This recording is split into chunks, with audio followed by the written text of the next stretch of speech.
মানুষ মনে করে যে মেয়েরা মনে হয় বেশি দুঃখী, ছেলেরা মনে হয় সুখী। তবে না, একজন নারীর তুলনায় পুরুষ 70% বেশি দুঃখী। তার কারণ কি জানেন? দেখেন, একজন পুরুষ একটা সংসারের জন্য একটা স্ত্রীর জন্য বিদেশ পড়ে থাকে, বাচ্চা কাচ্চা মানুষ করার জন্য, ফ্যামিলির মুখে হাসি ফুটানোর জন্য।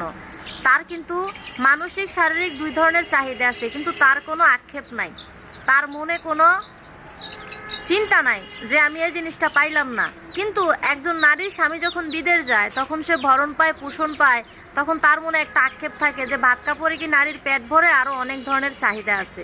এ কথাটা আমি কেন বললাম? যদি কথাগুলো খারাপ লাগে ক্ষমা দৃষ্টিতে দেখবেন। একজন প্রবাসীর স্ত্রী যখন অন্য পুরুষের সাথে চলে যায়, তখন এলাকা পাড়া প্রতিবেশী বলে যে হাতে বউ রেখা বেঁধে বিদেশ গেছে, কিন্তু ভাত কাপড়ে কি নারীর পেট ভরে? নারীর তো আরও অনেক চাহিদা আছে। কিন্তু একজন পুরুষ তো কখনো দেখি না যে বিদেশ যাইয়া অন্য মেয়ে নিয়ে চলে যেতে বা আরেকটা বিয়ে করে ফেলতে। তার মানে কি তার চাহিদা নাই? অবশ্যই তার চাহিদা আছে। সে তো মানুষ, মানুষ বলতেই চাহিদা আছে। আমরা যেহেতু মানুষ, আমাদের সবার ক্ষুধা লাগবে, খেতে হবে, এটাই স্বাভাবিক। কিন্তু সেই পুরুষ তো ধৈর্য ধরে পড়ে থাকে স্ত্রীর মুখের দিকে তাকিয়া, স্ত্রীর মুখে হাসি ফুটানোর জন্য, সন্তানদের মুখে হাসি ফুটানোর জন্য। তাহলে স্ত্রী কেন পারে না একটা স্বামীর দিকে তাকিয়ে পড়ে থাকতে? আসলে একটা মেয়ে যদি সুন্দরী হয়, স্মার্ট হয়, সে ভাবে যে আমার স্বামী বিদেশ, স্বামীর থেকেও ভালো ভালো ছেলেরা, বড় লোকের ছেলেরা আমাকে পছন্দ করে, আমি কি করব তার অপেক্ষা করে, আমি একটা রিলেশন করি, আমি দেখতে সুন্দর, আমি তার সাথে চলে যাই, আমার জীবনটাকে কাজে লাগাই, জীবনটা সুন্দর, 2 দিনের দুনিয়া, কয়দিন থাকবে, বয়স থাকতে একটু নিজেকে আনন্দ দেই।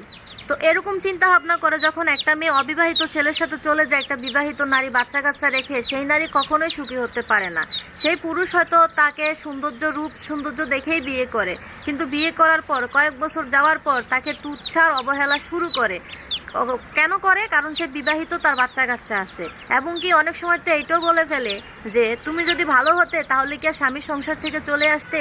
বিভিন্ন ধরনের কথাবার্তা বলে, যে কথাবার্তাগুলো একটা মানুষকে খুব কষ্ট দেয়। আর ওই দিক দিয়ে যে প্রবাসী ভাইয়ের বউ চলে গেছে, সে প্রবাসী ভাই দেশে যাইয়া বিয়ে করে, তাও অবিবাহিত মেয়ে বিয়ে করে, গরিব ঘরের হোক, বড় ঘরের হোক, বা ডিভোর্সি হোক, বা যাই হোক, একটা মেয়ে দেখে বিয়ে করে, তার কিন্তু আবার বাচ্চা কাচ্চা হয়, তার কিন্তু সুখের সংসার হয়। সে ভাই কিন্তু সারা জীবন সুখে শান্তিতে কিন্তু দিন কাটাইয়া যায়। কিন্তু যে চলে যায়, তার দেখা গেছে যে মাঝপথে তার সব কিছু শেষ হয়ে যায়। তাই প্রত্যেকটা বিবাহিত আপুদেরকে বলবো, সংসার জীবনে যত অশান্তিতে থাকেন, যত অভাব অটনে থাকেন না কেন, সংসার ভেঙে কখনো অন্য পুরুষের উপর ভরসা করে চলে যায়েন না। মনে রাখবেন, যে আপনাকে প্রথম বিয়ে করেছে সে আপনাকে অবহেলা করলেও মন থেকে ভালোবাসে, আর যে আপনাকে দ্বিতীয়বার বিয়ে করবে স্বামীর সংসার থেকে ভাগিয়ে নিয়ে, সে আপনাকে কখনোই মন থেকে ভালোবাসবে না, বরং আপনার সাথে সময় কাটাবে।